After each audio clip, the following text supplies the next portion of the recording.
Bueno, buenas tardes a todos. Ahora sí, formalmente vamos a arrancar la clase de hoy, que en realidad yo la estoy esperando como el Mesías, porque hoy les voy a hablar sobre ética. Un punto muy importante del programa, un punto que yo particularmente pedí en el marco del cambio de plan de estudios por la acreditación de la carrera. Pedí que en todas las materias que tienen que ver con la rama contable esté o exista un contenido relacionado con la ética. Me parece que es una cuestión transversal que, por supuesto, debería ser abordada desde todos los ángulos, desde todos los saberes y fundamentalmente desde todos nosotros, ¿sí? Juntos, para entender lo importante que es realmente manejarnos en la vida teniendo una conducta conforme a la ética y a lo que nosotros desde el punto de vista moral entendemos que es lo correcto en función de nuestro espacio y de nuestro tiempo, ¿sí? Bueno, no sé si, bueno, si no quiere, yo les estaba proponiendo que activen sus cámaras un poco más y conocerlos un poco más.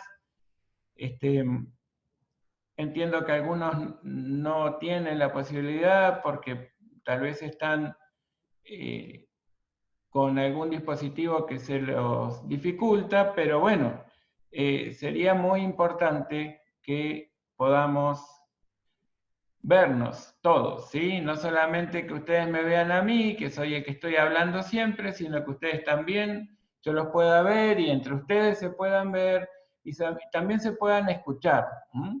En realidad, vamos a tener un par de reuniones que puede llegar a darse la posibilidad de escuchar mucho al profesor, pero después necesitamos interacción. En realidad hoy también necesito que haya interacción, hoy también necesito que ustedes vayan haciendo reflexiones junto conmigo, porque bueno, ustedes verán, la ética profesional van a entender, creo yo, y ojalá así sea, que es muy importante tenerla en cuenta, muy importante ponerla en práctica, muy importante exigirla de los demás colegas y van a encontrar la importancia fundamentalmente desde la óptica de la sociedad, desde la óptica del ciudadano común, que nosotros vamos a notar cómo y cuánto afectamos su vida por la circunstancia de manejarnos de un modo reñido con la ética en nuestro ambiente profesional. No es por nada que la carrera de contador público se determinó como carrera crítica y de ello haya derivado la necesidad de iniciar un proceso de acreditación ante la Comisión Nacional de Acreditación y Evaluación Universitaria en Argentina. Porque, bueno, precisamente el impacto social de la actividad profesional del contador público es verdaderamente y trascendente, ¿sí? Muy importante. Y también lo es del licenciado en Economía y del licenciado en Administración, como otros profesionales en ciencias económicas, de los cuales tal vez alguno de ustedes se encuentre en formación. Las tecnicaturas también requieren de un egresado que se maneje conforme a la ética y la verdad es que esto es un elemento que trasciende completamente la profesión para ser muy importante desde el punto de vista de la vida en sociedad. Entonces, les vuelvo a plantear la necesidad de que ustedes hagan todas las reflexiones que consideren necesarias. Creo que no va a haber ningún problema con que todos mantengan su cámara prendida, porque nuestra conexión yo creo que no se va a dificultar. Y bueno, y me gustaría entonces que vayan diciendo lo que les vaya surgiendo para que haya un ida y vuelta. Perdón, para que haya un ida y vuelta en esto de pensar juntos de qué se tratará esta cuestión. Ética es la ciencia del deber ser. El diccionario de la Real Academia Española nos dice que es el estudio de la conducta y su enjuiciamiento por parte de la sociedad. Entonces, bueno, cuando notamos y leemos esta definición tan, digamos, tan preocupante en principio, porque estamos pensando que de algún modo alguien nos va a calificar nuestra conducta, ¿no? Y que ese alguien puede ser la sociedad toda, bueno, pues debe tratarse de algo importante. Es en principio una primera conclusión que podríamos llegar a tomar. Pero alguien puede decir, a ver, yo alguna vez escuché hablar de ética, pero también escuché hablar de moral, y la verdad es que no logro comprender la diferencia que existe entre estos conceptos. Entonces, los invito a que lo trabajemos. Cuando hablamos de ética, hablamos de lo que un ser humano debería hacer, es decir, son principios que guían nuestra conducta. Eso es fundamentalmente lo que significa la ética, ¿sí? En cambio, la moral es lo que el ser humano hace en un momento y en un lugar determinados. La ética no habilitaría la posibilidad de un juicio positivo o negativo. La moral sí, conforme al lugar y al momento en el que estamos trabajando o analizando la situación, bueno, pues vamos a saber si en el marco de ese espacio y tiempo determinados se trataba de una conducta moral o no. Pero en cuanto a la ética, tiene más que ver con lo que un ser humano debería hacer y en consecuencia la existencia y el registro de la existencia de principios que guían nuestra conducta. Entonces, me pareció importante que trabajemos las diferencias entre ética y moral paso a paso. Para eso, la contadora Beatriz Monfardini de Franchini, que fue una gran profesora de una especialización en contabilidad superior y digamos, una gran conferencista y congresista de la disciplina, bueno, nos comentó en algún momento.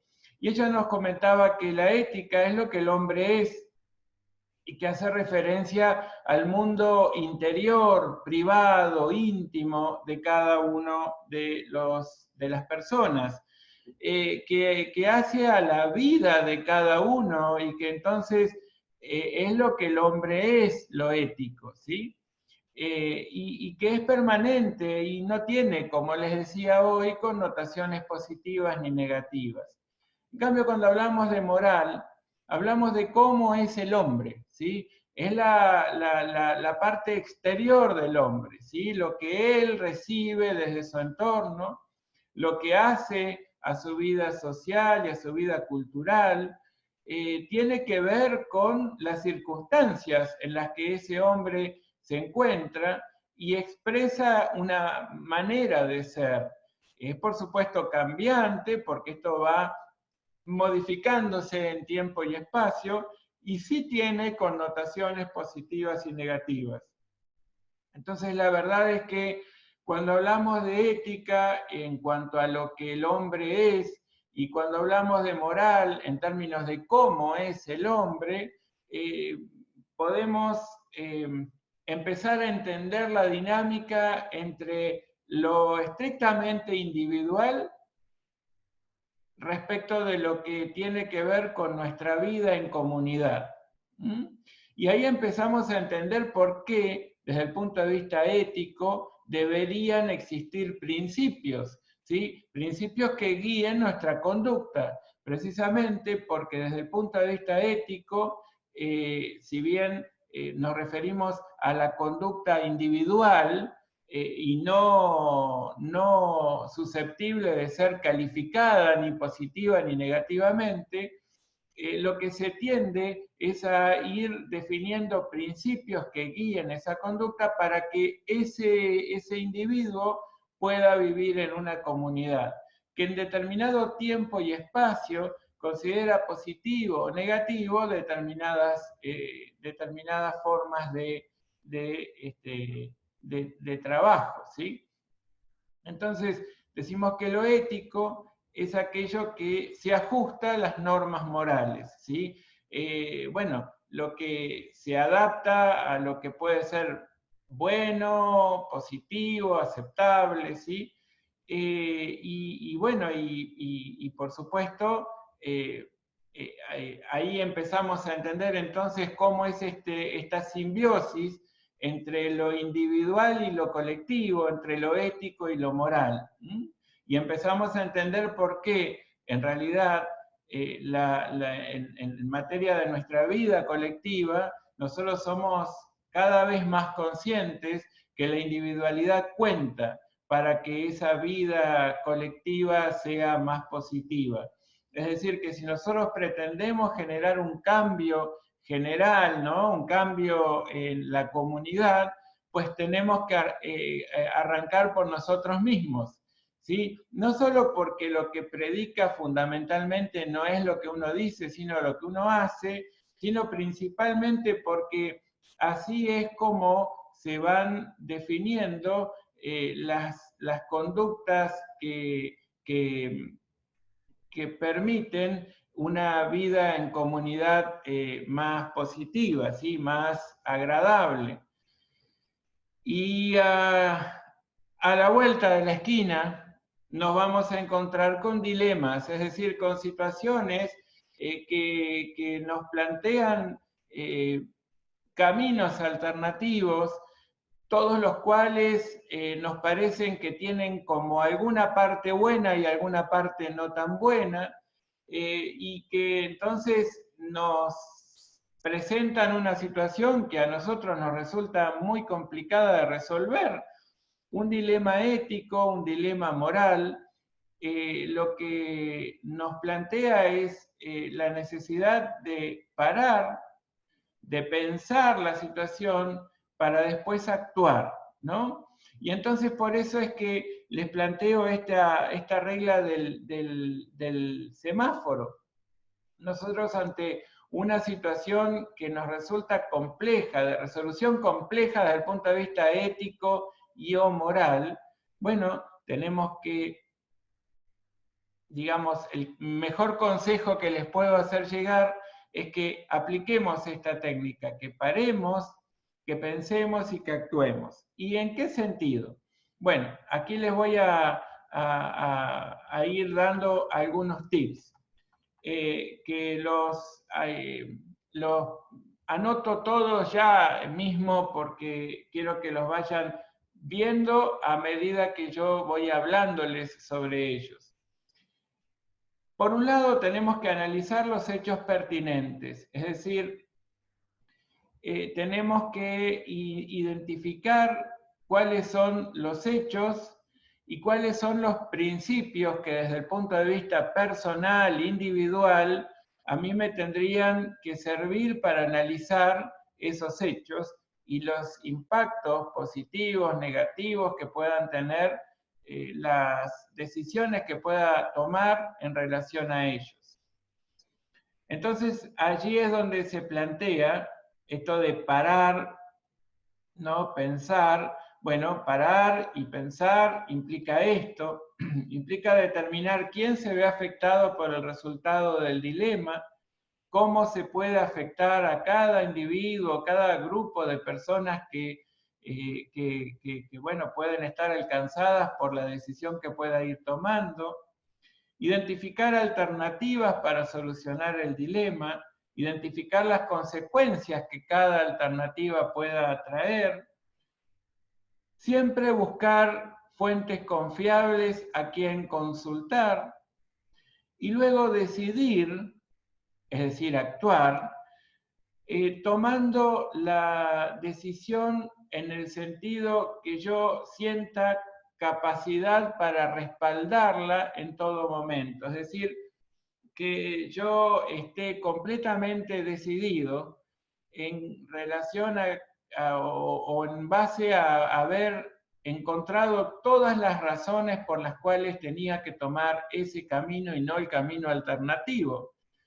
Y que si bien elegí ese camino que genera determinados impactos negativos, entiendo que los positivos son infinitamente más significativos que los negativos, y por eso ante los caminos alternativos opté por ese. Pero sentir cada vez que aplico la técnica del semáforo, que yo cuando hago lo que el semáforo les plantea, que es parar, pensar y luego actuar, que cuando yo analice la situación, analice los caminos alternativos y sus posibles consecuencias y me vuelque por una de ellas, esté completamente convencido de poder sostener ese camino elegido. ¿Sí? Muy bien. Entonces, yendo un poquito a la profesión, ustedes saben que cualquier profesión, no importa que hablemos de contador, de economista, de administrador, no hablo de ellos, sino que cualquier profesión va a requerir de sus individuos profesionales, ¿sí? Exponentes y representantes de esa profesión, lealtad, va a requerir buena fe en su accionar, desempeño cuidadoso y fundamentalmente responsable. ¿Por qué?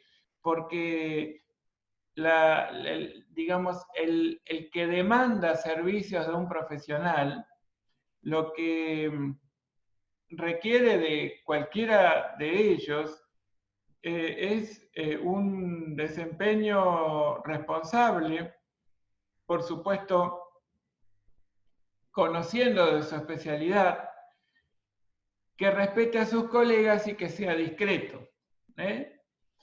Entonces, Sabater, que es un gran académico y escritor, nos enseña que la ética implica saber elegir, implica saber vivir, y que algo maravilloso que nos pasa como seres humanos es que nosotros somos al mismo tiempo el escultor y el mármol. Entonces, esa responsabilidad de construirnos a nosotros mismos depende del uso que le demos a nuestra libertad, nos enseña Sabater. Y precisamente de aquí es que podemos extraer cuáles son los pilares de la ética. Y los pilares son fundamentalmente estos dos: libertad y responsabilidad. Entonces, manejarnos de un modo ético implica claramente trabajar con responsabilidad y en absoluta libertad. Esto no es fácil desde el punto de vista profesional.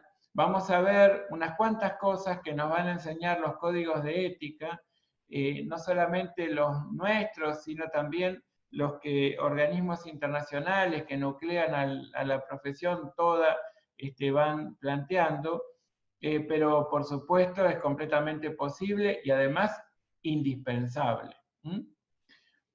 Les cuento que desde el punto de vista de la profesión de ciencia o de las profesiones de ciencias económicas, ustedes ya vieron en Contabilidad 1 y repasaron la semana pasada que todos los profesionales en ciencias económicas estamos nucleados en Argentina en una entidad de segundo grado que es la Federación Argentina de Consejos Profesionales de Ciencias Económicas, puesto que todo profesional de ciencias económicas se puede o debe matricularse en un consejo profesional de ciencias económicas correspondientes a su jurisdicción provincial.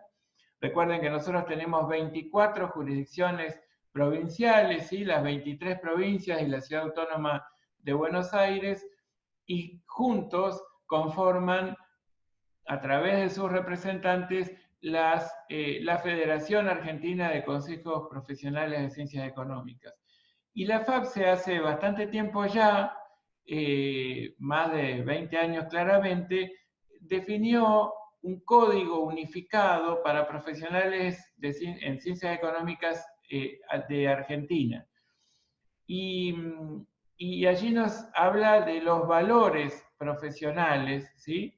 Y también hay un informe que precisamente da cuenta de la existencia de este código unificado y hace una suerte de, o aporta una suerte de modelo de evaluación de normas de procedimiento de los tribunales de ética de acuerdo a la DOM 6. Los invito a que vean qué significa DOM, ¿sí? Que me encantaría que lo busquen. ¿Qué significa IFAC? ¿Qué significa IASBI? ¿Y qué significa IASBI, por ejemplo? Hay un montón de siglas que el otro día vieron con Bruno cuando repasaron la guía 1 sobre la información contable, que es muy importante que todos sepamos a qué nos estamos refiriendo, ¿sí? Entonces, en un ratito igualmente vamos a plantear algunas de ellas, ¿sí? Este código de ética unificado habla de los principios fundamentales y habla de la competencia y la necesaria capacitación continua para ser efectivamente competentes, del comportamiento, del cumplimiento que un profesional debe tener respecto de los trabajos que se le encargan, de la fidelidad a la palabra dada, de su responsabilidad, de guardar secreto de la información que llega fruto del ejercicio de su profesión y que eso es lo que se identifica como confidencialidad, de ser responsable en el manejo del dinero de clientes, de no efectuar retenciones indebidas de documentación que no le pertenece, que tal vez sí pudo haber sido entregada por parte del cliente para un mejor desarrollo de la labor profesional de uno, pero eso no quiere decir que el titular o el dueño de esa documentación pase a ser el profesional, de ninguna manera. Es información del cliente y nosotros no tenemos por qué retener información de él. Que sepamos que el ejercicio profesional es personal, que independientemente de constituirnos tal vez para el desarrollo de nuestra labor diaria en un grupo de profesionales que prestamos juntos el servicio, cada acto profesional nosotros tenemos que saber que es individual, ¿sí? Y tenemos que ser capaces de responder por él. Y después otra cuestión que representa un principio muy importante para quienes tienen alguna tarea de gestión de lo que es el consejo profesional o la propia FAPSE, es que, bueno, cualquier cargo que se ostente no se use en beneficio propio, sino eventualmente de la profesión. Aquí vamos a identificar que hay un organismo internacional relacionado con IFAC, que es la Federación Internacional de Contadores, que habla sobre los estándares relacionados con la ética en el desarrollo del ejercicio de la profesión. El día 15 de junio de 2019, precisamente se aprobó esta suerte de marco que define la conducta ética esperable de los contadores en el mundo. Y hay una característica que identifica la profesión, y es que se asume la responsabilidad de actuar en interés público, es decir, nosotros somos personas que desarrollamos nuestra tarea y en consecuencia esa tarea tiene un impacto en la sociedad. y nosotros tenemos que velar por un ejercicio honesto, probo, y a sabiendas del impacto que pueda tener sobre la sociedad, bueno, actuar conforme a los principios que nos rigen. Y entonces aquí la Federación Internacional de Contadores nos lista algunos principios que son fundamentales. Por un lado, integridad. ¿Sí? Todo esto que ustedes hoy, en segundo año de su formación, tal vez puedan entender que es una suerte de listado que tal vez en algún momento se lo van a tener que aprender de memoria, yo los invito a que no tengan esa primera mirada, ¿sí? Yo les digo porque he recibido comentarios en este sentido, aquí y en otros lugares del mundo. Y la verdad es que este listado de principios no es para aprendérselos de memoria y repetirlos sin sentido, es para leerlos, para entender cabalmente la profundidad de cada uno, que justamente lo que está allí en negrita nos puede ayudar a realizar este ejercicio y fundamentalmente llevarlo a la práctica. Entonces es muy, muy importante que nosotros vayamos despacito incorporándolos a nuestra formación. Cuando hablamos de integridad, hablamos de ser honrado, de ser honesto, de ser sincero. ¿Y esto qué significa? El ser íntegro significa que nosotros, independientemente de nuestros intereses, tenemos que evaluar la situación y resolverla en función del deber ser, ¿sí?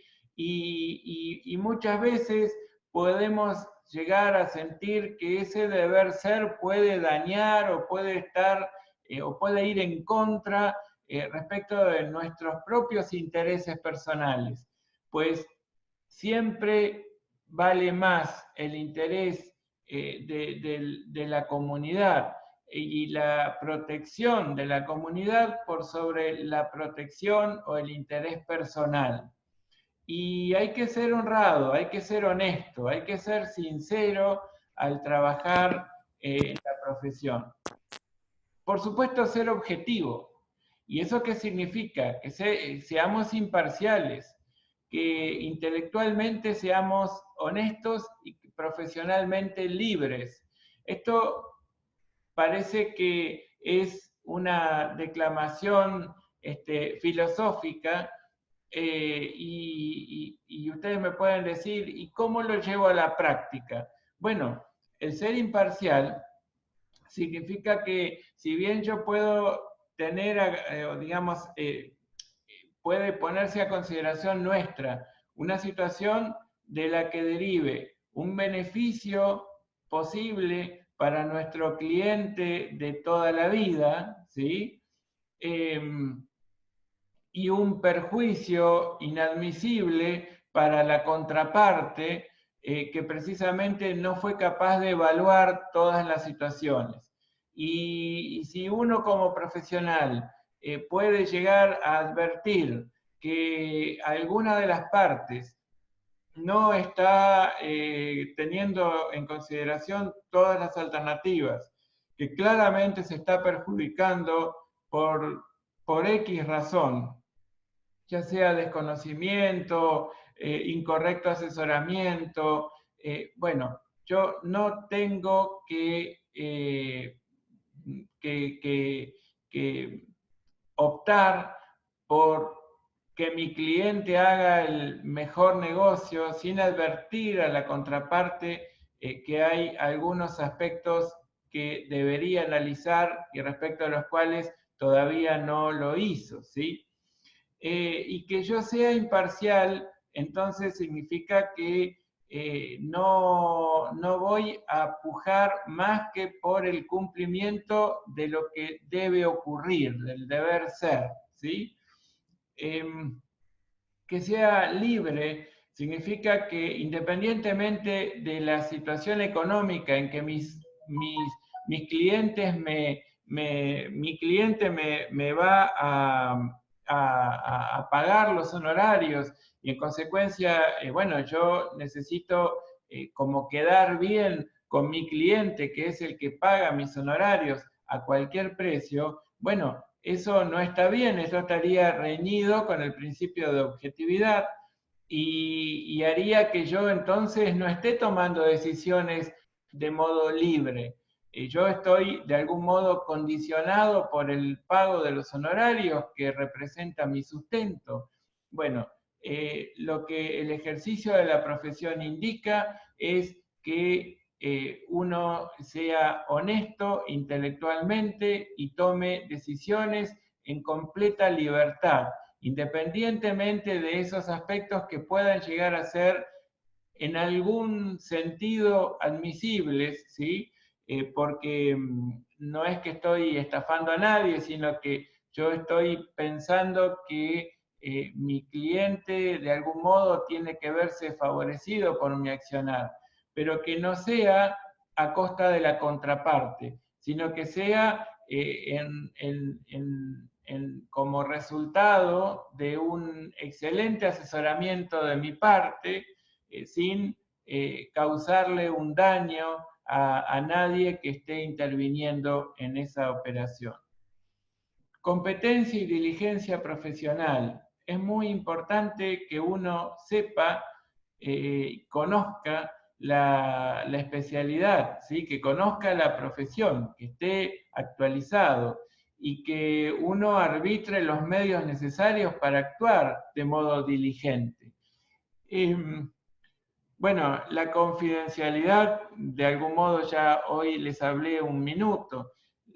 Guardar el secreto profesional, darse cuenta que la información es privada y que debe ser protegida por nosotros, porque justamente uno tuvo acceso a ella simplemente por el ejercicio de la profesión, pero no valerse de esa información de algún modo privilegiada que uno pueda tener para hacer negocios propios o bien violando el secreto profesional y permitiendo a través de esa violación del secreto profesional que un tercero usufructúe esa circunstancia, ¿sí? O esa información privilegiada que de algún modo le puedo ofrecer.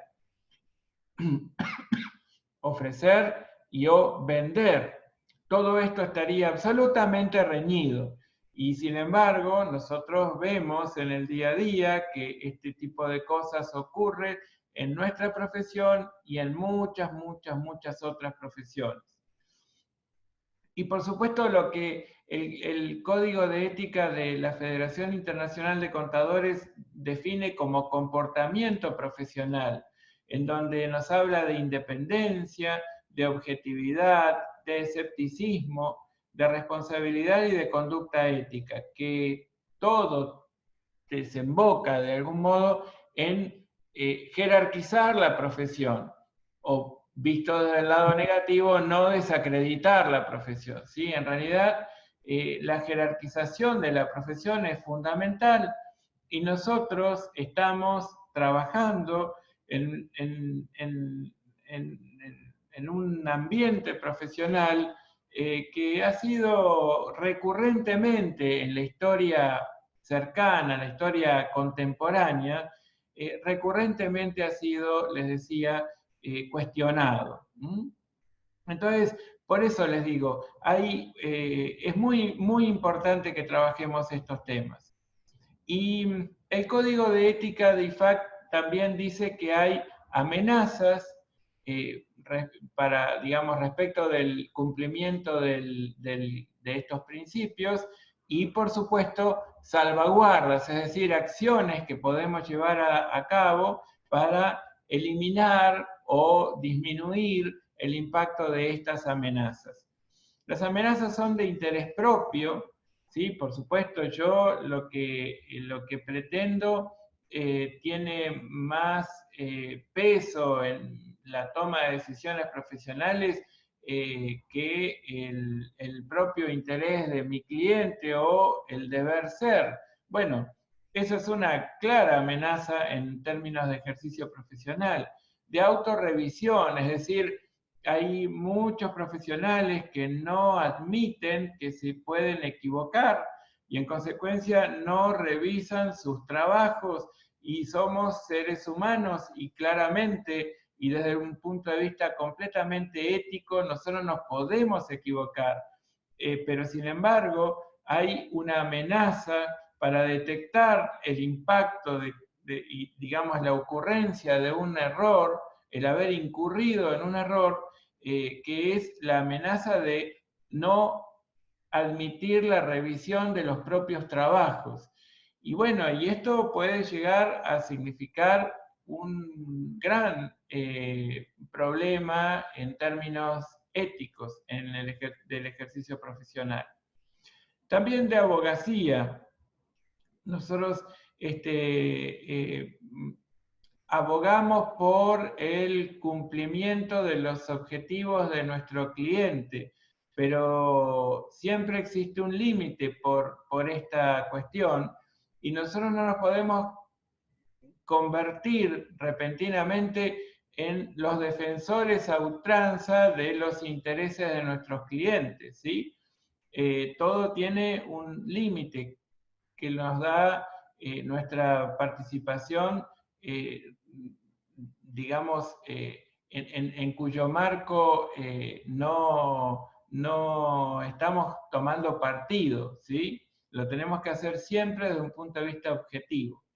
Bueno, de familiaridad, ustedes ya digamos, lo estarán pensando. Cuando uno atiende a un cliente por mucho tiempo, uno estrecha lazos de amistad o al menos de confianza muy importantes, y esto puede llegar a afectar o a resultar una amenaza para una conducta ética. Y por supuesto de intimidación, en donde uno puede llegar a sentir que determinadas conductas del cliente puedan llegar a afectar nuestros intereses y en consecuencia nos hacen dudar acerca de qué decisión tomar desde el punto de vista profesional. Y aquí igual hay salvaguardas que el propio Código de Ética nos trae a colación. Las normativas, que son las que están de algún modo instituidas por la profesión o por cualquier cuadro normativo en vigencia que rija nuestra conducta, y las generadas por el propio entorno de trabajo, ¿sí? Que nos van a ayudar o en las que nos vamos a poder refugiar ante la ocurrencia de alguna de estas circunstancias. Y aquí hay algo que se los apunté justamente como muy importante para que lo vayan pensando y convirtiendo en ejemplos que tal vez con los que tal vez ustedes puedan haber tenido contacto en su historia reciente. Cuando nosotros revisamos trabajos realizados por otros colegas y por entidades emisoras, nosotros tenemos que ser y sentirnos independientes. Y esto quiere decir que no solo seamos independientes, sino que también lo aparentemos. Es decir, no solo ser, sino parecer independientes. En cuanto a que estamos tomando decisiones de un modo completamente desinhibidos en cuanto a los condicionamientos del entorno y solo guiados por los principios éticos de nuestra profesión. Y aquí es donde aparece la idea del escepticismo profesional, que según las normas internacionales de auditoría, es una actitud que implica una mente inquisitiva, es decir, yo no me voy a conformar con creer que la cosa es así, o con lo que el cliente nos pueda estar vendiendo acerca de cómo es determinada situación. Yo voy a tener que revisar las situaciones, voy a tener que pedir la documentación respaldatoria necesaria, voy a tener que indagar todo lo que deba para tratar de resolver nuestras incertidumbres posibles en términos de fraudes o la existencia de errores, y en consecuencia reunir todas las evidencias de auditoría posibles para emitir una opinión debidamente fundada. Y eso es algo muy importante, ¿sí? Es muy importante para hablar de un trabajo ético. En Argentina tenemos responsabilidades penales, civiles y profesionales en cuanto al ejercicio de nuestra profesión. Desde el punto de vista penal, al sujeto activo del delito se lo considera perpetrador y perfectamente puede ser considerado como tal un profesional en ciencias económicas que haya trabajado y actuado de un modo reñido con el código de ética y con los principios de los cuales ya hablamos, y que sea efectivamente o haya tomado efectivamente un papel de sujeto activo. Pero también puede ser un sujeto pasivo del delito, o un agente directo, es decir, el autor.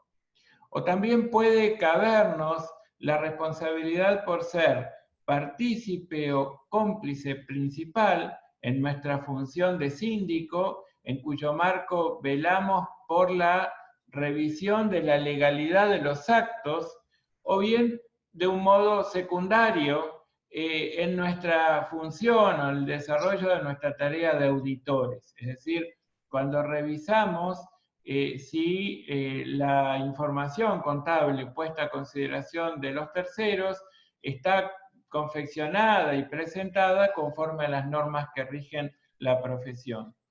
O bien puede ser, de vuelta en nuestra función de auditor, una figura penal puede cabernos una figura penal de encubridor. Desde el punto de vista civil, nosotros podemos estar frente a la existencia de cuasidelitos o de delitos. Los cuasidelitos son los hechos ilícitos que son claramente perjudiciales y que son realizados con culpa o negligencia o imprudencia, ¿sí? Entonces allí a veces se daña por omisión, no exactamente por acción. Bueno, estos son los llamados cuasidelitos. Y los delitos es cuando existía efectivamente la intención de dañar, cuando fueron concretados con dolo. Y entonces, desde el punto de vista civil, nos cabe una responsabilidad. Pero también desde el punto de vista profesional, independientemente de la pena que nos pueda caber desde el punto de vista penal y la sanción desde el punto de vista civil. También profesionalmente podemos llegar a ser pasibles de advertencias en una primera instancia y de acuerdo a una falta en relación al código de ética leve, una amonestación privada, un apercibimiento público, o bien, si vamos subiendo en términos de gravedad de la inconducta, suspensión del ejercicio profesional de 1 mes a 1 año o directamente la cancelación de la matrícula.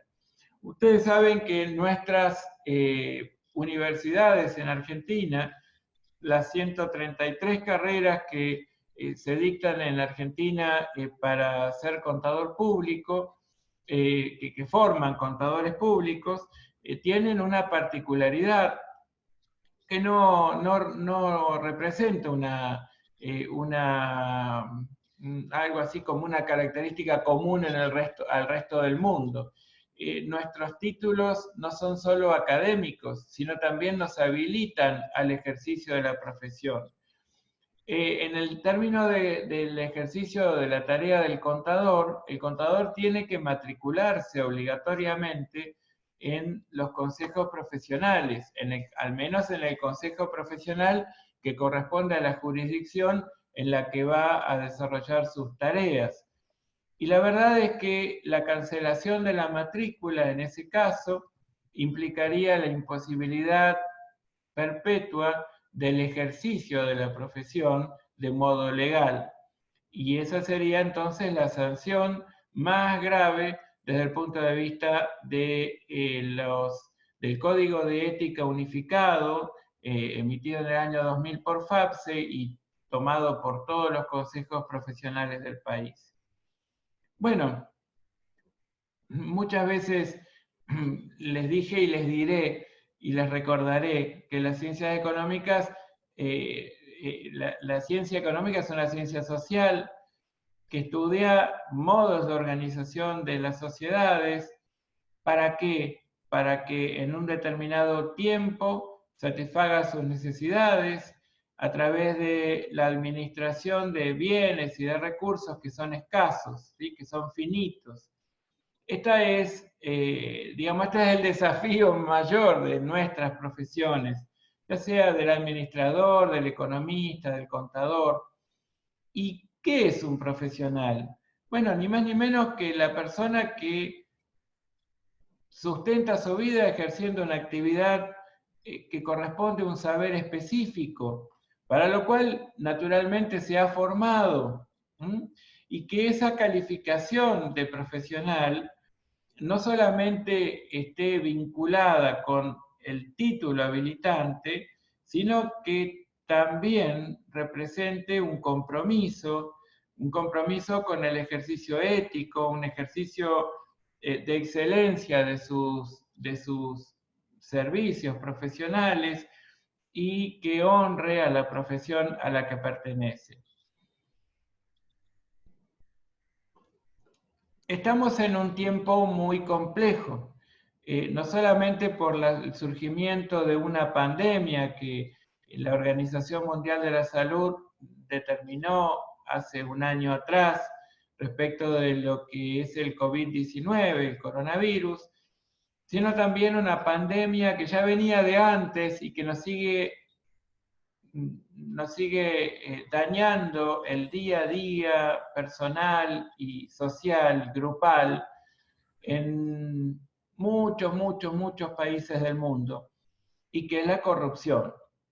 La corrupción tiene varias acepciones en el diccionario de la Real Academia Española, pero si bien la primera dice o hace referencia a la acción y el efecto de corromper o corromperse, a mí me gusta que en términos de nuestras profesiones analicemos un poquito la cuarta acepción, que dice, en las organizaciones, especialmente en las públicas, es una práctica consistente en la utilización de las funciones y medios de aquellas en provecho económico o de otra índole de sus gestores. Entonces, por supuesto que para llevar a cabo un acto de corrupción, normalmente hacen falta dos partes. Una parte que puede ser ingenua, una parte que puede ser corrupta, y la ingenuidad en determinados niveles y espacios también representa una acción corrupta, y por supuesto quien pretende aprovecharse de estas situaciones.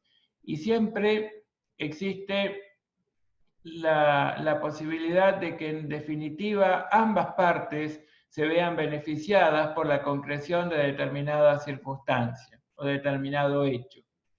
Y normalmente la corrupción a la que nos referimos en estos términos y considerando el impacto de nuestras profesiones, le vuelvo a decir, contador público, economista, administrador, tiene como última víctima, por decirlo de algún modo, la sociedad toda. Claro, hay valores humanos de los cuales o a los cuales ya nos referimos.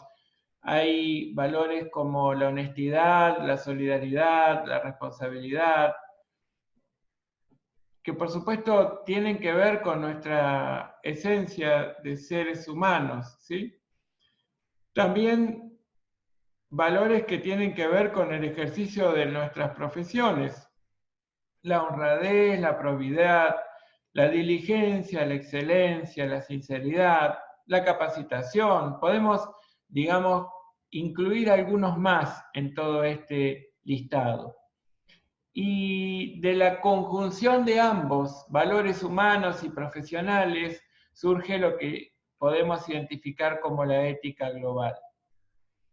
Entonces, los profesionales tenemos que desarrollar 3 habilidades, y esto quiero que lo anoten en sus cabezas y en sus corazones, porque esto es muy importante lo que aquí les estoy apuntando. ¿No se ve bien? Enzo dice no se ve bien. A ver. Norma dice si se cortó. No se cortó, creo yo. ¿Sí? Bien. Bueno, me alegro que todo siga viéndose bien. Gracias por las réplicas, ¿sí? Les cuento que estas son habilidades que tenemos que incorporar a nuestro día a día. Ustedes como estudiantes, el día de mañana como profesionales. Esto es muy importante. Preguntarnos siempre, al hacer lo que estamos haciendo, ¿qué estamos haciendo? ¿Sí? Nosotros siempre que nos ponemos a realizar alguna tarea, ¿sabemos qué es lo que estamos haciendo? ¿O lo estamos haciendo tal vez de memoria? ¿O lo estamos haciendo porque nos dijeron que lo teníamos que hacer, pero no sabemos qué es ni para qué? Cada uno les pido que responda para sí mismo. No hace falta de momento que cada uno confiese qué es lo que le pasa. Pero lo que sí me parece muy importante es que estas 3 preguntas las incorporen para que en el día a día ustedes se la vivan haciéndoselas. Entonces, primera pregunta. Al hacer lo que estamos haciendo, ¿sabemos qué es lo que estamos haciendo? Esto es muy importante. Ser conscientes de lo que estamos haciendo nos va a llevar a no equivocarnos y a identificar los impactos que puedan tener sobre nosotros mismos, sobre el medio, cada una de las cosas que estamos haciendo. Segunda cuestión. Nosotros siempre tenemos que poder decir lo que hacemos. Siempre tenemos que tener la posibilidad de decir lo que hacemos. Si hay algo respecto de lo cual no podemos decir que lo estamos haciendo, eso seguramente está reñido con la ética. Y no se trata de estar preparándole una sorpresa a un ser querido.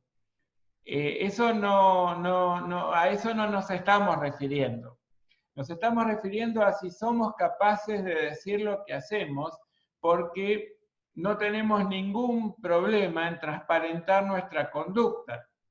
Y justamente los profesionales en ciencias económicas tenemos que acostumbrarnos a ser muy transparentes en términos de rendición de cuentas, de contarle al prójimo qué es lo que estamos haciendo, qué es lo que ha hecho determinada entidad para que sepa, porque le resulta importante conocerla.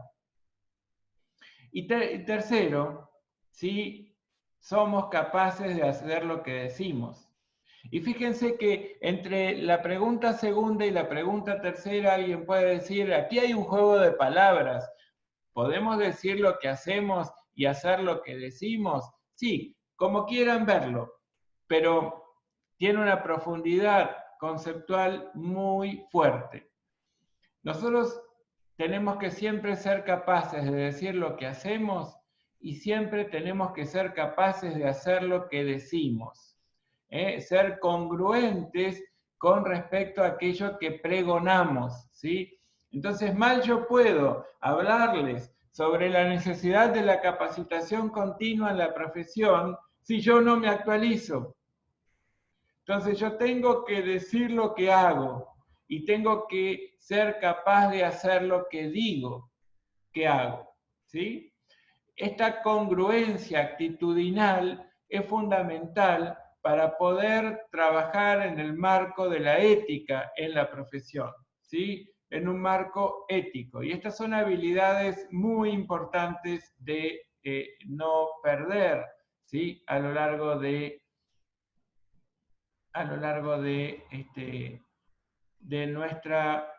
nuestra formación y nuestro ejercicio profesional. Aquí hay algo que les quiero comentar referido a la globalización. Con la globalización, con esta fuerte ocurrencia de visibilización de lo que en cada rincón del planeta iba ocurriendo, surgieron dos conceptos muy importantes para la mejor convivencia social. Por un lado, el tema... Profe, Sí, señor. le dejaron una duda en el chat. Ah, bueno, gracias. A ver, ¿qué equilibrio hay entre decir lo que hace una entidad? Pregunta Jonathan. Muchas gracias por avisarme porque yo no lo había visto. ¿Qué equilibrio hay entre decir que hace una entidad y tener confidencialidad sobre el ejercicio del cliente? Excelente pregunta, Jonathan. Me encantó.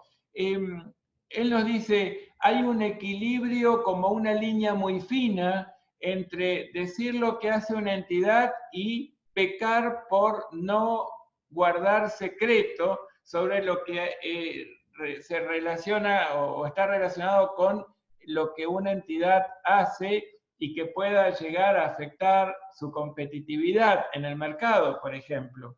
Y está muy bien, esa puede llegar a ser planteado como un dilema ante determinadas circunstancias, pero ojo, yo cuando en este punto les digo, nosotros como profesionales tenemos que decir lo que hacemos y hacer lo que decimos, en ninguno de esos puntos estoy poniendo en duda la necesidad de ser o guardar confidencialidad de lo que nuestros clientes nos confiaron, ¿sí?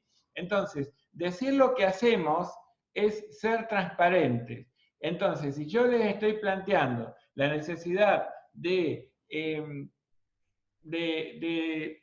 ser... aguarden un segundito que voy a ir un poquito para atrás con las diapositivas, ¿sí? Bien. Decir lo que hacemos y hacer lo que decimos. A ver, me refiero siempre a un profesional, ¿sí? No a una entidad emisora. Entonces, ¿qué decimos que hacemos? Que somos íntegros, que somos objetivos, que somos competentes, que somos diligentes desde el punto de vista profesional, que guardamos confidencialidad de lo que el cliente nos confía, por ejemplo, una estrategia comercial o una estrategia en términos de producción y tal vez de distribución que por supuesto la posiciona en el mejor lugar en el mercado respecto de su competencia, y lo que tiene que ver con el comportamiento profesional. Yo digo que tengo que ser independiente, que tengo que ser objetivo, que tengo que practicar el escepticismo profesional, es decir, yo por las dudas desconfío y busco evidencias que me respalden. Voy a ser responsable y voy a trabajar con una conducta ética que honre a la profesión. Eso es todo lo que digo que hago. Y después, cuando hago lo que digo, bueno, pues lo único que tengo que pensar es que tengo que poner en práctica todo esto que digo que hago. Entonces, en términos de transparencia, en decir lo que uno hace, una entidad emisora puede llegar a querer digamos, contar cuál es su conducta en relación al cuidado del ambiente, ¿sí? Entonces, ahora que está como muy en boga esta discusión en nuestra zona de si minería sí, minería no y demás, bueno, cualquier entidad emisora de la provincia que tenga una actividad íntimamente vinculada con el ambiente y respecto del cual pueda llegar a ser sospechoso su accionar en términos del verdadero cuidado del ambiente, bueno, tiene que ser capaz de decir lo que hace, es decir, de contar correctamente qué es lo que hace en relación al cuidado o no cuidado del ambiente, a los impactos que genera, ya sea positivos, negativos, posicionales, es decir, a todas las externalidades de su labor, pero también tiene que ser capaz de hacer lo que dice. Es decir, eso desde el punto de vista de, digamos, la entidad emisora de una información contable. Nosotros como profesionales tenemos que ser íntegros, decir que somos íntegros y ser íntegros. Decir que somos objetivos y ser objetivos. Decir que somos competentes y diligentes y ser competentes y diligentes. ¿Sí? Entonces, a la pregunta de Jonathan que dice ¿qué equilibrio hay entre decir lo que hace una entidad y tener confidencialidad sobre el ejercicio del cliente? Digamos, yo no me refiero exactamente a quebrantar el principio de confidencialidad, ¿sí? Puesto que yo estoy avisorando que hay un bien a proteger que es superior al interés de mi cliente y que pueda ser el interés de la sociedad, ¿sí? En realidad yo lo que tengo que hacer es evaluar esa conducta de la entidad, evaluarlo desde el punto de vista de mi código de ética y de los principios morales que rigen nuestra conducta y ser transparentes, decir lo que hacemos y hacer lo que decimos. Si quebrantar la confidencialidad alguien pueda llegar a justificarlo para proteger un bien superior, ahí es donde estamos ante un dilema ético y un dilema moral, ¿sí? En donde tendríamos que analizar caminos alternativos, impactos por ir por esos caminos alternativos y bueno, y tomar una decisión que podamos respaldar. De eso se trata la resolución o la aplicación del método del semáforo, ¿no? De detenernos, pensar y actuar. No sé si quedó claro, Jonathan, o si terminé respondiendo a la duda que planteamos.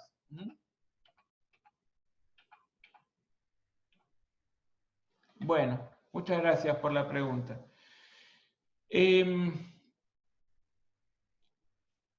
Les decía que en esta interacción tan fuerte y cercana entre los distintos países que ocupan los distintos rincones del planeta y que llamamos globalización, esta interacción permanente,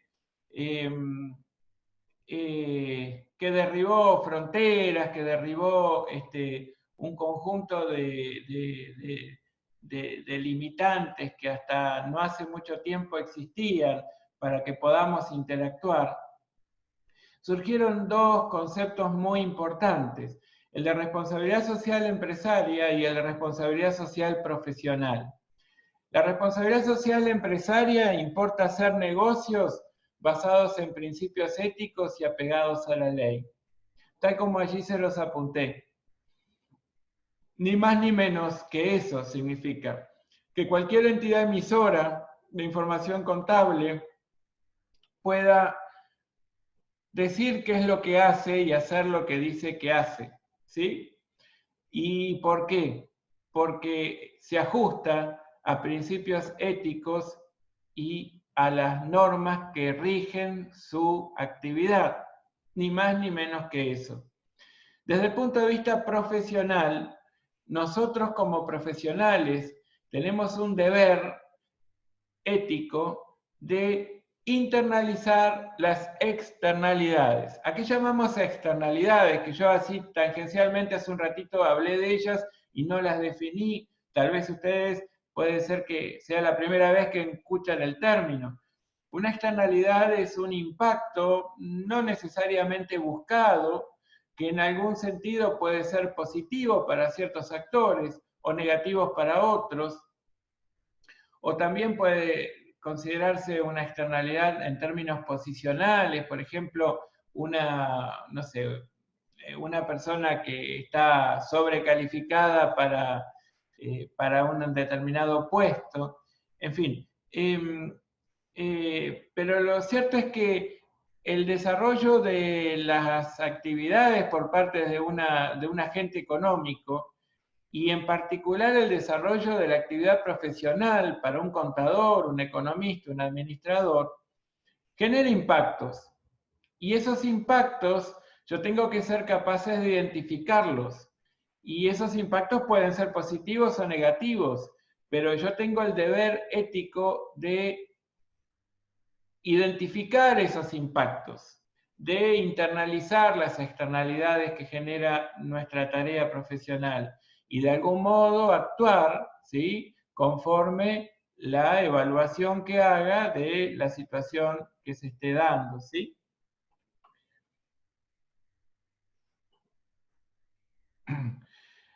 Norma nos pregunta, un ejemplo de externalidad es que no se ha logrado demostrar ética con respecto a la actividad de empresas pesqueras porque a pesar de la reglamentación no se cuida el medio ambiente.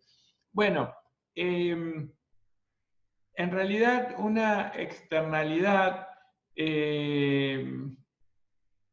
se refiere a un resultado, a un impacto que no ha sido buscado. Entonces, es como que el desarrollo de una actividad genera necesariamente algún tipo de consecuencia para la vida de otros agentes económicos o de otros agentes sociales, ¿sí? Entonces, que yo desarrolle mi tarea como empresa pesquera y claramente lo haga depredando el medio o no atendiendo la zona de pesca que me asignó la autoridad competente, o que yo no haya tenido los cuidados necesarios en términos del buen estado de la embarcación y del buen desarrollo y cuidado con todos los procedimientos que tienen que ver con mi actividad de pesca y aún digamos, de estiva y de desembarque y demás del producto, del producido de mi actividad, no es necesariamente una externalidad, sino un ejercicio de la actividad que está reñido con la responsabilidad social empresaria de esa entidad emisora. Porque yo no estoy apegándome a la ley, no estoy cumpliendo las normas. Las normas son claras en cuanto a cómo debo llevar a cabo la actividad para no dañar el medio y no dañar al prójimo, ¿sí? Entonces, si yo, a pesar de la existencia de una reglamentación, cometo un ilícito, digamos, o no la observo, no la cumplo, no la respeto, bueno, pues eso no es exactamente una externalidad. Ahora, si yo desarrollo una actividad, ¿no es cierto?, como la pesca, y defino un tratamiento de los residuos que genera la industria, de tal modo que esos residuos los vuelco a una determinada actividad y que hace que cierre de mejor manera el desarrollo de mi labor en términos de cuidado del ambiente. Y que esa actividad que había identificado como la que me va a permitir darle un sano destino final a los residuos que pueda generar, termina impactando positivamente en la vida de la comunidad, porque tal vez más allá de lo que a nosotros como entidad se nos había ocurrido hacer, hay otra organización no gubernamental en fin, otra empresa que se vio favorecida porque en algún aspecto eso puede ser, sí, considerado una externalidad, en ese caso positiva, pero también negativa, ¿sí? Profe, Sí. Yo me refería, no lo puse, pero yo me refería a precisamente a esa actividad que se está desarrollando acá en la ciudad de Trelew, en el parque industrial, donde están desechando todo lo que es de la industria pesquera, pero no se tiene en cuenta por el impacto que está generando en todos los barrios de alrededor. Claro, pero eso en realidad no debería ser considerado una externalidad, es una consecuencia de desarrollo no cuidado de la actividad. Por supuesto que una actividad de una planta procesadora de pescado va a generar olores, va a generar residuos que de algún modo hay que disponerlos para que no afecte la vida de la comunidad. Pero para eso hay normas. El tema es si no las cumplo o si no me las hacen cumplir las autoridades que administran la ciudad, ¿sí? O la provincia. En definitiva, esa no es una externalidad. Una externalidad es una consecuencia, un impacto no necesariamente buscado, ¿sí? Que puede ser positivo o negativo. Dice Julia, pregunta qué significan las siglas RCE y RCP. Responsabilidad social empresarial, como bien le contesta Florencia, y responsabilidad social profesional respectivamente. Bueno, muy bien, gracias a las dos. ¿Está bien, Norma? Es un tema complejo el que usted plantea, pero precisamente no es justamente un caso de ejemplo de externalidad. Bueno, a ver. Me interesó traerles a colación para que tengamos una idea concreta del impacto que pueda tener la inconducta profesional en términos de lo que sería el índice de percepción de la corrupción que mide esta organización no gubernamental que nació en 1993 con sede en Alemania y que promueve medidas contra los crímenes corporativos y la corrupción política en el ámbito internacional y que hace un listado de percepción de la corrupción a nivel mundial de 180 países. Este es más o menos el mapa que muestra las zonas más calientes en términos de percepción de la corrupción respecto de las zonas no tan... dice Matías, debemos estar en el puesto 1. Sí, lamentablemente estamos muy mal posicionados y cayendo. Así que eso es un gran problema que nosotros tenemos. Fíjense que hay 180 países calificados, el índice usa una escala de 0 a 100, 100 sería la mejor calificación, 0 sería la peor calificación, y hay 2/3 de los países que puntúan por debajo de 50 sobre 100, y siendo la puntuación media global, es decir, en todo el mundo, de 43 puntos sobre 100. Es decir, que hay una alta percepción de corrupción en el ámbito público en todo el mundo. Aquí están los 180 países. Tenemos en el puesto número 1, el puesto número 1 está compartido con el mismo puntaje de 88 sobre 100 por Dinamarca y Nueva Zelanda. Luego le siguen Finlandia, Singapur, Suecia, Suiza, Noruega, los Países Bajos, Alemania, Luxemburgo. Y allí pueden ir viendo que Argentina está en el puesto en el puesto 78. Si en el puesto 78 nosotros bajamos en solo un año 12 puestos, nosotros estamos con una calificación de 42, apenas un punto por debajo de lo que sería el promedio de percepción mundial en términos de corrupción. Y en los peores lugares, allí tienen a Venezuela, Yemen, Siria, Somalia y Sudán del Sur, con una calificación de 15, 14 y 12 sobre 100 respectivamente.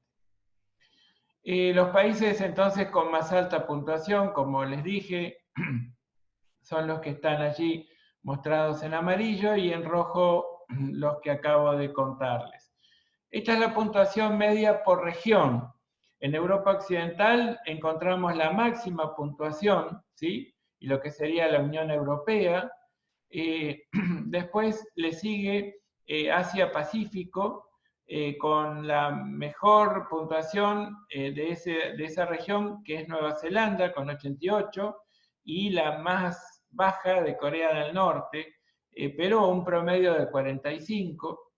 Luego el 43 es en América, con la mejor calificación, que son Canadá y Uruguay, en realidad, y luego la peor, que es Venezuela. Luego tenemos en Oriente Medio y Norte de África una puntuación promedio de 39, en Europa del Este y Asia Central de 36, y la África subsahariana con una puntuación de 32. Tenemos 32 países evaluados con la máxima calificación, y tenemos un promedio de puntuación de 43 sobre 100.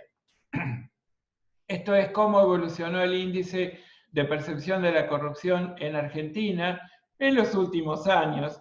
Fíjense cómo va subiendo y bajando, pero estamos en un puesto preocupante, ¿sí? Porque nosotros teníamos el puesto 66 hasta 2019, ahora bajamos 12 puestos y quedamos en el puesto 78 en este año, pero bueno, supimos estar bastante bajos, ¿sí? En el lugar 107 sobre 168 que en aquel momento se medían en el año 2015. Y claro, y acá empezamos o retornamos a lo que es nuestra profesión. Y capaz que alguno de ustedes estaba naciendo en aquel momento. Muchos otros estábamos ya hacía bastante tiempo desarrollando la profesión, pero nos encontramos de repente con un grave problema mundial. ¿Y por qué habrán decidido que la carrera de contador público será carrera crítica? Bueno, nos estamos dando cuenta al ver algunos de los puntos que generaron cracks en el mundo, que generaron situaciones terribles, producto de las cuales se generaron muertes, se generaron quiebres, se generaron movimientos migratorios muy preocupantes y, digamos, explosivos, no planificados. Y la verdad es que estas situaciones tienen un impacto para la vida en sociedad muy fuerte de verdad. Entonces, un ejemplo de ellos ha sido los casos de Enron, en donde tenían una firma auditora cómplice, que era Arthur Andersen, en donde tenían beneficios, resultados positivos netos inflados por el reconocimiento de ingresos ficticios, por ventas que en realidad estaban nada más que generadas o contabilizadas en los libros, y por la activación de gastos, es decir, un mal tratamiento de una erogación, en donde justamente se lo activó en lugar, digamos, pretendiendo mostrar que era capaz de generar un ingreso futuro, cuando en realidad se trataba de conceptos en los que se había aplicado recursos y que no eran capaces de generar ingresos futuros, con lo cual naturalmente nunca debieron haberse considerado activos. Esto significaba que se dibujaba una situación patrimonial, económica y financiera que no se correspondía con la realidad económica, patrimonial y financiera. Y fíjense que aquí no solamente existía una entidad que por supuesto a todas luces desarrollaba o tenía pretensiones reñidas con la ética, sino también una firma auditora, una firma profesional contable que, por supuesto, daba fe pública acerca de la corrección de las estimaciones realizadas por la emisora, que por supuesto no eran correctas. Entonces, bueno, infravaloraban deudas que estaban escondidas en pases realizados entre préstamos mutuos de empresas vinculadas. Por supuesto, un uso incorrecto de valores razonables o de valores de mercado, y bueno, y otras inconductas que un poquito más adelante las podrán entender un poco mejor. Y allí es que un par de años después, una vez que quebró esa firma auditora cómplice, que por supuesto era una de las más importantes del mundo y de la noche a la mañana desapareció virtualmente, y les digo virtualmente porque desapareció la firma, pero sus integrantes comenzaron a engrosar las filas de las otras que también hoy se siguen destacando. Y yo soy muy crítico de muchas de ellas, porque he trabajado con varias de ellas por cuestiones comunes a nuestros clientes, y la verdad es que me he dado cuenta que ellos arman un manual que sus integrantes son básicamente chefs que aplican prolijamente los manuales sin absolutamente ninguna posibilidad de cuestionamiento procedimental sobre lo que están haciendo, y tienen que prolijamente llegar a la torta que ilustra la foto de ese procedimiento, ¿no? Y la verdad es que muchos de esos procedimientos que definen no son conceptualmente correctos. La verdad es que no es conceptualmente correcto ni ajustado a los principios éticos que guían nuestro ejercicio profesional el hecho de no admitir la posibilidad de tener un criterio propio y diferente acerca del tratamiento contable de determinadas circunstancias, y siempre tendientes a cumplir de mejor manera los objetivos de la emisora cliente, respecto de la cual son firmas responsables de auditarlas, que debería ser una auditoría de modo independiente, completamente desembarazados de cualquier tipo de interés personal y siempre procurando proteger el interés público, cosa que naturalmente en muchos casos no se cumple. Entonces, en varios casos lo que muchas veces hacen es vender una marca, ponderar un sello profesional o que reúne o nuclea a esos profesionales que supuestamente le da seriedad al trabajo, le da respaldo, pero que proviene puramente de marketing, porque muchas veces, ya les digo, las soluciones son correctas, pero muchas otras veces las soluciones no son las debidas, ¿sí? Sin embargo, no se permite cuestionar desde el punto de vista del funcionamiento interno de esas entidades. Por eso yo soy muy crítico y en un ratito les voy a mostrar cómo ahora la incorporación de tecnología al desarrollo de nuestra tarea profesional nos puso en un pie de igualdad con las posibilidades que tienen ese tipo de firmas y poder desarrollar nuestra tarea de un modo completamente seguro y con un gran nivel de profundidad de análisis, sin mayores costos. Esta ley, que nació en 2002, producto de aquel crack o burbuja financiera, burbuja inmobiliaria que se había generado en aquel momento, bueno, aumentó las penas por delitos societarios, aumentó los requerimientos de brindar más información complementaria, por aumentar la responsabilidad de los comités de auditoría, por crear un comité de supervisión de las contables de todas las empresas que cotizan en la bolsa, en fin, llevar adelante una serie de medidas tendientes a evitar que estas cosas vuelvan a ocurrir. Alemania, por su lado, concomitantemente al surgimiento de esta ley en Estados Unidos, también se fueron tomando varios requisitos para el desarrollo de las auditorías de las empresas que cotizan sus acciones o sus títulos de patrimonio, de deuda en la bolsa.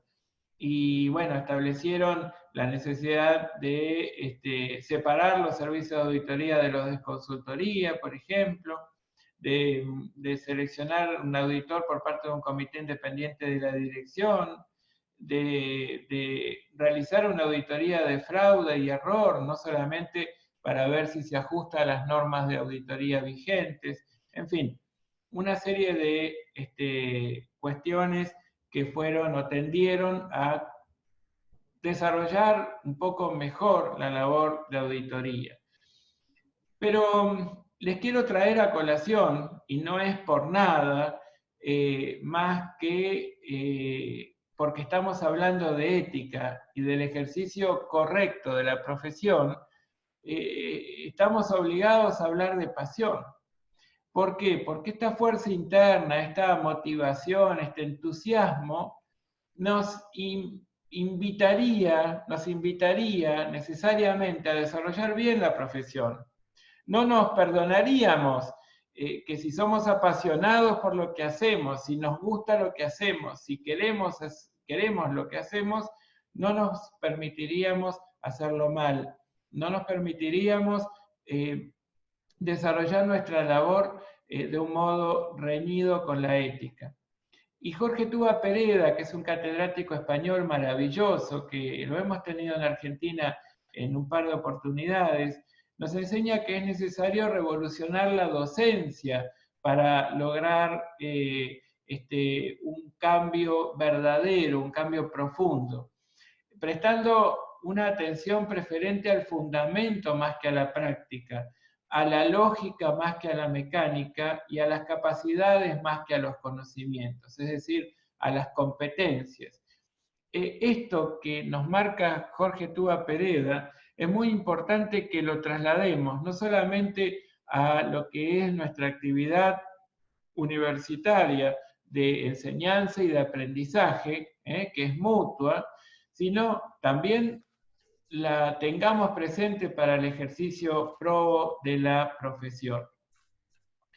Estas son las normas internacionales de educación que la Federación Internacional de Contadores fue aprobando, y nosotros como miembros de la Federación Internacional de Contadores tenemos que, por supuesto, cumplir o velar por hacer cumplir.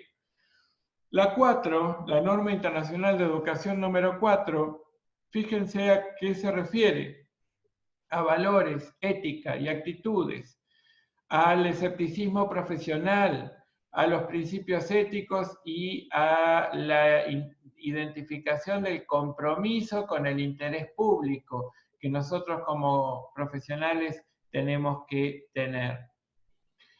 Claro, me gusta traer a colación a José Naroski y un gran aforismo que nos muestra que si un niño aprende más geografía que moral, seguramente equivocará el camino.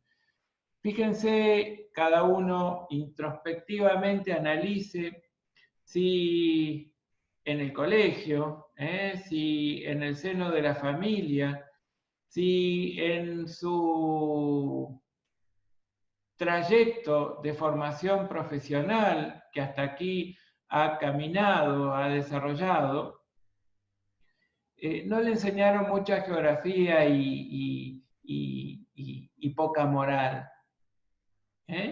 Nosotros estamos en medio de un profundo cambio en educación, en donde el enciclopedismo va perdiendo terreno para empezar a tomar preeminencia lo que sería la formación en competencias, el desarrollo de habilidades duras y blandas que nos ayude a formar o a prestar mejores servicios profesionales y contribuir a la formación de una sociedad más justa.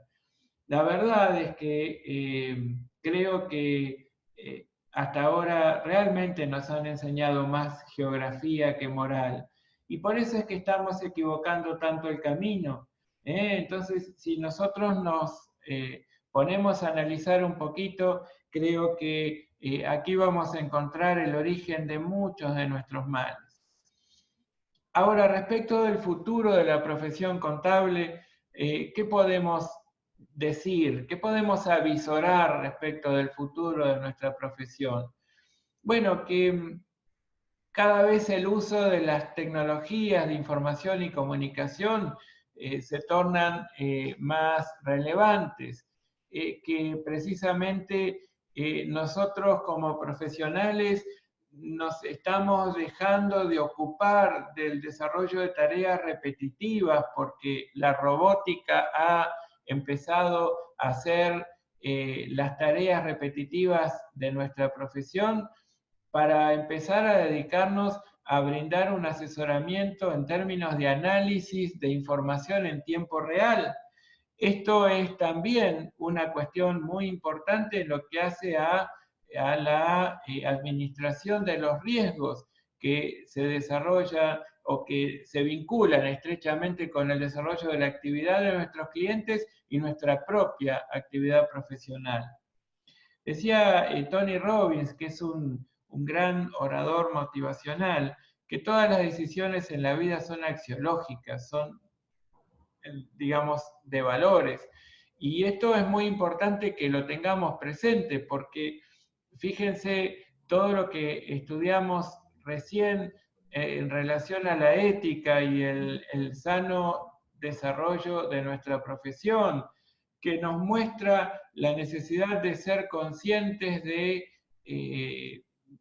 los impactos que genera nuestra tarea y de también velar por una rendición de cuentas honesta y además integral o íntegra por parte de nuestros clientes respecto de sus actividades económicas. Bueno, vaya si no tiene razón este hombre, ¿no? Claramente todas las decisiones en la vida son axiológicas, y nuestras decisiones profesionales también lo son, claramente lo son. Entonces, lo que aquí muestro como accountability tiene que ver con la rendición de cuentas transparente, a la que nosotros nos tenemos que dedicar, por la que tenemos que velar, y en ese sentido las habilidades blandas, el desarrollo de competencias que tienen que ver con el liderazgo, con la capacitación continua, con el trabajo en equipo, y el trabajo también con el resto de las profesiones, bueno, marcan un quehacer diario que claramente no tiene nada que ver con el que veníamos identificando como el quehacer de un profesional de ciencias económicas. Y ese me parece que justamente marca que nuestro futuro es promisorio. A mí me encanta pensar que las tareas repetitivas vamos a tener herramientas brindadas por la robótica, aplicadas a la contabilidad, para que efectivamente no tengamos que hacerlas. Entonces, a mí me parece muy importante que, si bien desde el punto de vista conceptual ustedes logren identificar una variación patrimonial, logren identificar cómo designar o nombrar una cuenta, cómo trabajar los distintos hechos económicos, cómo traducirlos a una unidad de medida que los torne susceptibles de sumarización, que ustedes entiendan cómo es que vamos acumulando las variaciones patrimoniales en cada ejercicio económico en el que dividimos la vida de los entes, para poder hacer una rendición de cuentas periódica y que nos brinde información comparativa, fundamentalmente no para analizar el pasado, sino para, de algún modo, advertir cómo habrá de ser el futuro de esa entidad informante. Bueno, la verdad es que es muy interesante que nosotros estemos frente a estos cambios que nos permitan realmente ser profesionales, en donde realmente nosotros estemos para analizar la información en tiempo real, para que en base a todos los conocimientos que adquirimos en nuestra formación profesional y los que día a día vayamos incorporando, bueno, nos permita ofrecerle a nuestros clientes una mejor rendición de cuentas, con una visión más holística, con un trabajo codo a codo con otras profesiones, analizar otros impactos, develar otros impactos y también otras conductas, o corregir conductas con vista al futuro. La verdad es que dilemas éticos, como nos muestra esta gráfica, ¿sí? O esta imagen, se nos van a presentar todo el tiempo, no solamente a los emisores, sino también a nosotros en nuestra función de asesores, auditores o, digamos, administradores. Pero lo cierto es que nunca tenemos que renunciar a nuestros principios, y siempre tenemos que honrar a nuestras profesiones. Entonces, esto es en definitiva lo más importante que les quería transmitir. La verdad es que nosotros estamos como estamos, no solo como país, sino como región, como un problema común en Latinoamérica y un problema bastante importante en muchos rincones del mundo, porque la profesión contable no ha trabajado bien. Y yo les digo siempre, y a todos los grupos y en todas las tribunas a las que tengo acceso, que por suerte a través de la Asociación Interamericana de Contabilidad puedo llegar a muchos sitios, siempre digo que la sociedad ni siquiera sospecha el poder que nosotros tenemos como contadores públicos. Y como en general profesionales de ciencias económicas. ¿Justamente para qué? Para terminar con la corrupción, para terminar con la trata de personas, para terminar con el narcotráfico, para terminar en definitiva con todas las actividades ilícitas que hoy existen sobre la faz de la Tierra. Y ustedes pueden decir, pero este profesor es demasiado iluso, ¿cómo va a decir que los contadores públicos, supongamos, van a tener ese poder? ¿Desde cuándo tienen ese poder? ¿Cómo hacen para ejercer ese poder? Bueno, pues yo les propongo que ejerzamos ese poder simplemente diciendo no. Simplemente diciendo no. Solamente necesitamos decir no a la formación de cooperativas que sean simplemente o constituyan un ropaje jurídico para evadir impuestos y para afectar los derechos sociales. Y desarrollar una actividad económica con fines de lucro bajo el paraguas de entidades sin fines de lucro. Que simplemente digamos no a la formación de fundaciones, que en verdad lo único que buscan es blanquear dinero espurio. No digo con esto que todas las cooperativas o que todas las fundaciones tengan exactamente esta misión. De ninguna manera, eso lo desmiento categóricamente. Pero sí sabemos que esto se da en muchos casos. Simplemente decir no con aceptar y, digamos, emitir una opinión favorable respecto de un juego de estados contables que dé cuenta de ingresos que no existieron, de hoteles que tal vez en los papeles han estado llenos, pero no así en la realidad. Sus habitaciones han estado vacías. En restaurantes que han supuestamente rotado las mesas 4 veces por turno y probablemente no ha tenido ni un comensal en la realidad. Y así tantas otras actividades como ustedes pueden imaginarse. Siempre digo que si los ladrones de celulares no encontraran un mercado en el cual reducir el producido de sus atracos, dejaría de tener sentido justamente el robo de celulares, ¿sí? Es decir, si alguien puede usar un celular robado para comunicarse primariamente, puede tener un segundo celular para darse el lujo de distribuir las llamadas, pero a partir de allí, los celulares siguientes que vaya a robar, naturalmente lo va a querer convertir en dinero. Él no puede naturalmente hacer eso, usar 20 celulares.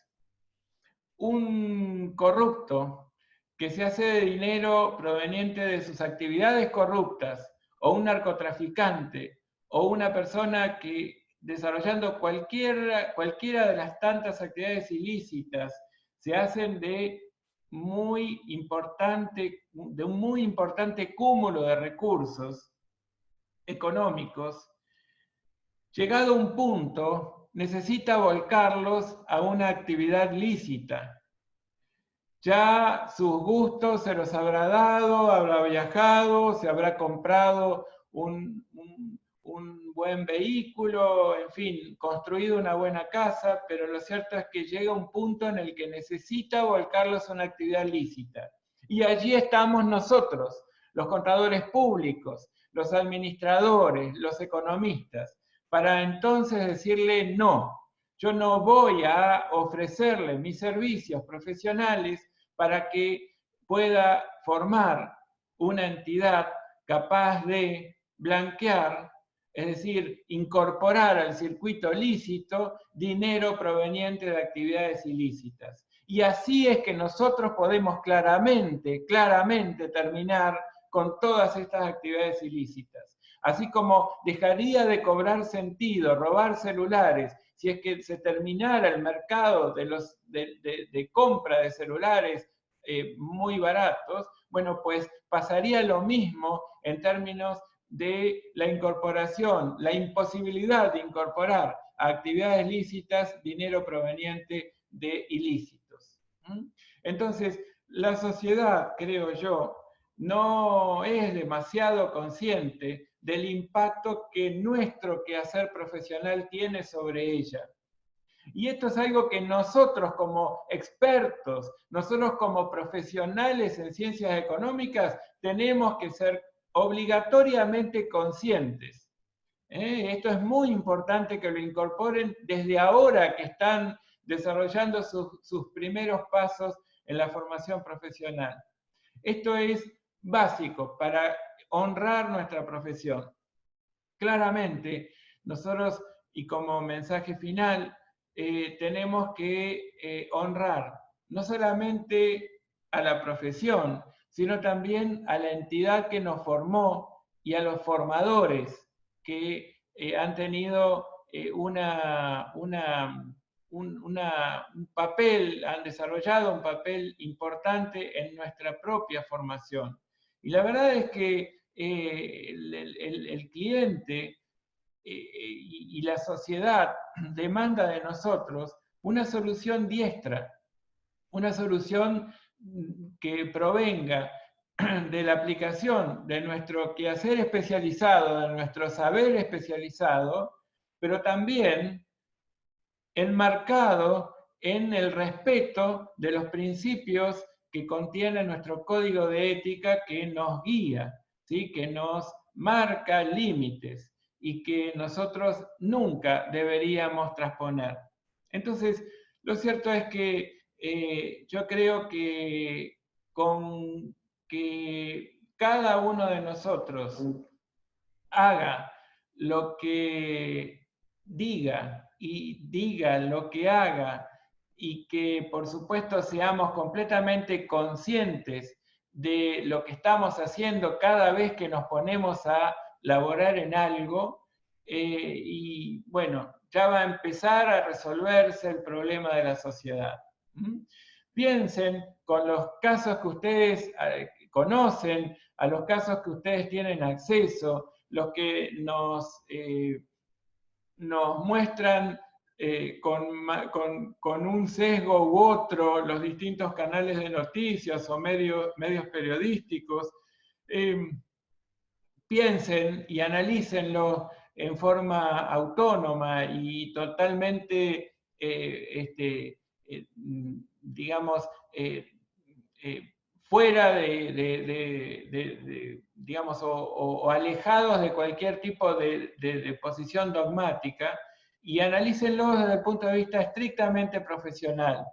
Y se van a dar cuenta que hay realmente mucho de cierto en todo esto que estamos hablando.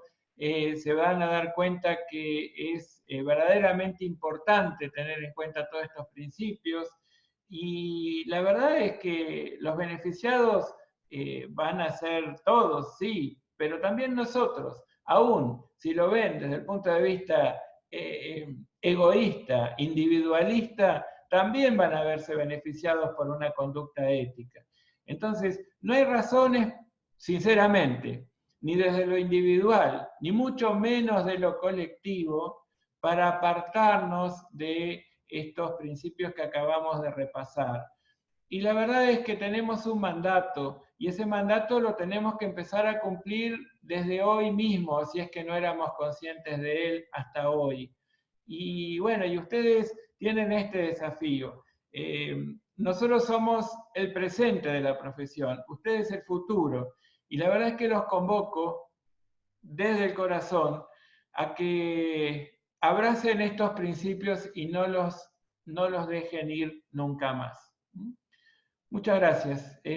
No sé si quieren comentar, activen sus micrófonos, sus cámaras, si quieren hacer alguna reflexión, alguna pregunta. Por favor, hagamos que todavía tenemos unos minutos. Gracias.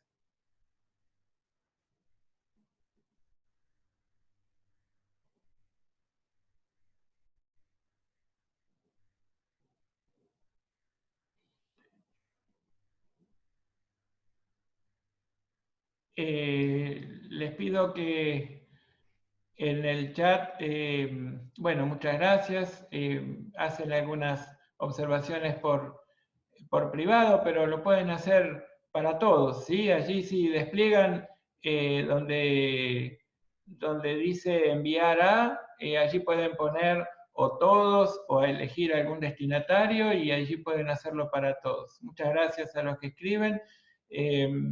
Bueno, gracias a todos los que les parece que esta revisión puede servir. Y bueno, me gustaría ¿Profe? Sí, claro. Sí, Norma. No, yo quería decir, hola. Sí, Norma, la escucho, sí, la escuchamos. No, quería decir que no, creo que no solamente la profesión de contador público debe basarse en la ética y en la moral, sino yo creo que tiene que ser en todas las profesiones. Ese Claro es que mi sí. punto de vista. Sí, claro que sí, Norma, sí, sí. Sí, de hecho, cuando revisamos los principios, dijimos que esos son principios comunes a todas las profesiones, no solo las de Claro. contador público o economista o administrador. Yo lo que quería significarles con esta reflexión final es a lo que nosotros que estamos en ciencias económicas atañe y el poder que nosotros tenemos, ¿sí? Que es un poder muy, muy, muy impresionante, realmente impresionante. Cada vez que alguien quiere desarrollar una actividad lícita aplicando recursos ilícitos obtenidos de modo ilícito, aparecemos alguno de nosotros seguro, seguro, porque tienen que elegir un ropaje jurídico, porque tienen que desarrollar un sistema de contabilización de los hechos económicos, porque tienen que administrar una entidad, porque tienen que prever cómo va a ser el comportamiento del mercado o el comportamiento de la moneda. Y la verdad es que allí aparecemos cualquiera de nosotros, seamos contadores, economistas o administradores. ¿Mm?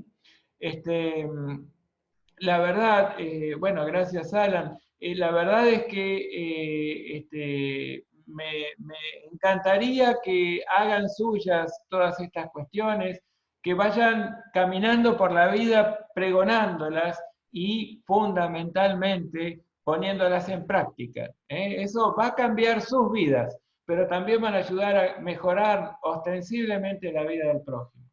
Y esto seguramente va a ser muy, muy, muy beneficioso para todos. Y es un punto de partida único. Y yo les diría que no hay otra forma de ponerle una nueva dirección a nuestra sociedad, ya sea a nivel de nuestro país y de Latinoamérica, sobre todo, que es lo que más conocemos. Me pregunta Karen si este PowerPoint lo vamos a subir. Sí, correcto, esto lo vamos a subir. Ahora mismo lo voy a dejar disponible en el aula y por supuesto también este video lo voy a subir al canal de YouTube. Estamos justamente hoy, Bruno estaba subiendo al canal las 3 clases últimas que él las condujo. En ese sentido, quédense tranquilos que va a estar en el canal, la van a poder ver. Y bueno, y normalmente las herramientas de las que nos valimos para desarrollar las clases, normalmente las dejamos disponibles en el aula. Bueno, muchas gracias entonces a todos. Los espero mañana para que comencemos a analizar modelos contables, ¿sí? Es muy importante que analicemos todo esto que tiene que ver con el contenido básico, lo más importante del año. Modelos contables es un tema fácil y difícil a la vez. Tal vez lo fácil es que realmente se puede entender. Lo difícil es porque incorpora muchos términos nuevos que van a tener que comprender en cuanto a su dimensión. Pero una vez que comprendieron esa terminología, no sé cuántos, pero tal vez son 30, 40 términos nuevos. Una vez que los lograron comprender e internalizar, seguramente que modelos contables no les va a resultar un gran desafío. Pero bueno, tenemos que llevar adelante ese proceso. Bueno, muchas gracias a todos y será hasta mañana a las 14 horas. Tienen el link en el aula virtual. Un abrazo, que descansen. Que cenen rico. Gracias.